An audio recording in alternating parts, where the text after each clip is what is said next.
In the early hours of a late winter morning, the fragile peace of the Middle East wasn't just broken, it was absolutely shattered. What followed was a chain reaction of fire and fury, a crisis that has put the entire world on edge.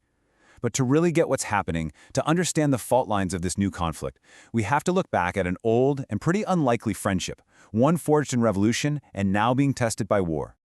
Mark this date down, February 28, 2026. This is a moment that's going to be etched in history as the day the long-simmering shadow war between Iran, Israel, and the United States just exploded into the open. Okay, let's get right into it. The first reports started trickling in.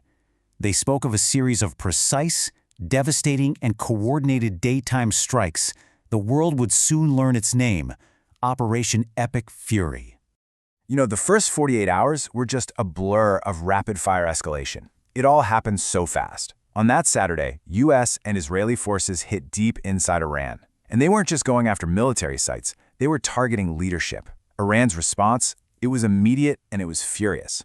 A barrage of missiles and drones aimed at Israel and at American bases all over the region. By Sunday, the attackers were already claiming air superiority over the capital, Tehran.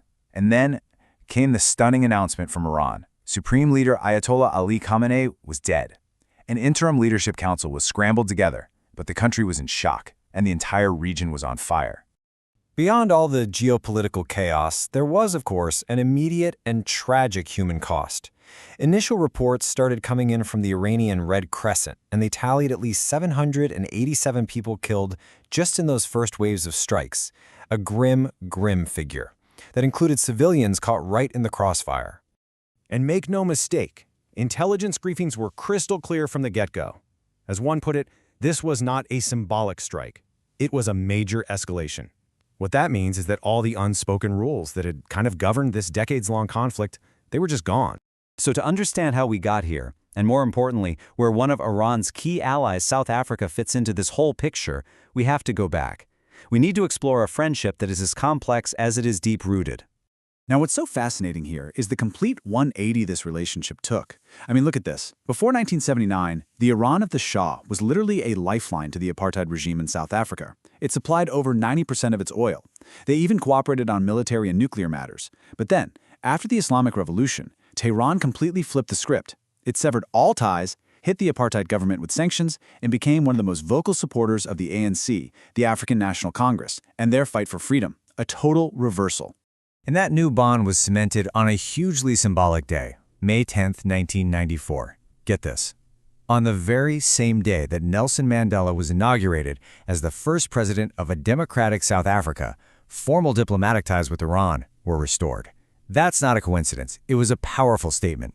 And that feeling, that deep connection, was captured perfectly by a former South African minister who said Iran was at the forefront of the fight against apartheid, pledging solidarity. Your revolution was our revolution. It's that shared history, that feeling of a common struggle against what both countries saw as oppression, that really forms the bedrock of their alliance today. So how does this historical bond play into the crisis we're seeing right now? Well, in the aftermath of the strikes, Iran, even though it was crippled, it unleashed a strategic and absolutely devastating counterattack, and it was aimed right at the world's economic jugular. And this right here explains why. The Strait of Hormuz. It's just a narrow little shipping lane, but something like 20 to 30% of the entire world's oil supply passes through it every single day. If you can control this strait, you basically have your hand on the light switch of the global economy. And that's exactly what Iran did. It shut down the strait. But that was just one piece of the puzzle. They launched over 400 missiles and 1,000 drones at Gulf states. They relentlessly attacked U.S. bases. They even targeted Qatari gas plants in an act of pure economic warfare, and they activated all their regional allies, like Hezbollah. The goal was crystal clear: make the cost of attacking them intolerably high for everyone, even remotely involved.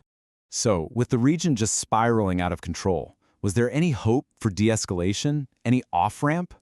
Well, on March 3rd, President Trump gave a pretty blunt answer to that on social media.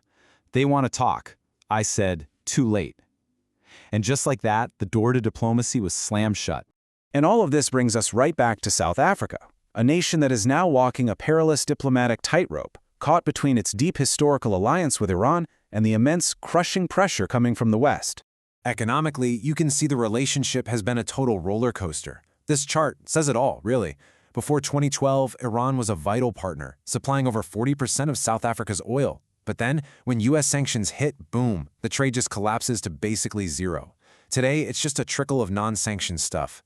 The economic stakes are incredibly high, and the memory of that collapse is still very fresh. So this table really lays out Pretoria's critical dilemma. On one side, you have these strategic, indirect ways they can help their friend. Things like providing a diplomatic shield in places like the UN and BRICS+, sending humanitarian aid, or acting as a quiet mediator. But on the other side, you've got these bright red lines. Actions like resuming oil imports or providing military gear would almost certainly trigger devastating sanctions from the West. It's a heck of a choice. So, can South Africa actually help without becoming a casualty in this conflict itself? The answer might lie in playing the role of a bridge, not a weapon. And a potential strategy for that is emerging in 3 clear steps. First, diplomatic shielding, using its international standing to loudly call for a ceasefire and condemn the escalation. Second, leading a massive humanitarian aid effort to help Iranian civilians on the ground. And third, and this is maybe the most important one, using its unique position of being trusted by both Iran and the West to open up quiet, discreet back channels for communication. It's really about becoming a peacemaker. This crisis has put a truly historic friendship to the ultimate test. South Africa is standing at a crossroads, trying to balance the debts of the past with the incredibly harsh realities of the present. The whole world is watching and asking one simple question: can a friendship that was forged in the fires of revolution now become the bridge that leads to peace?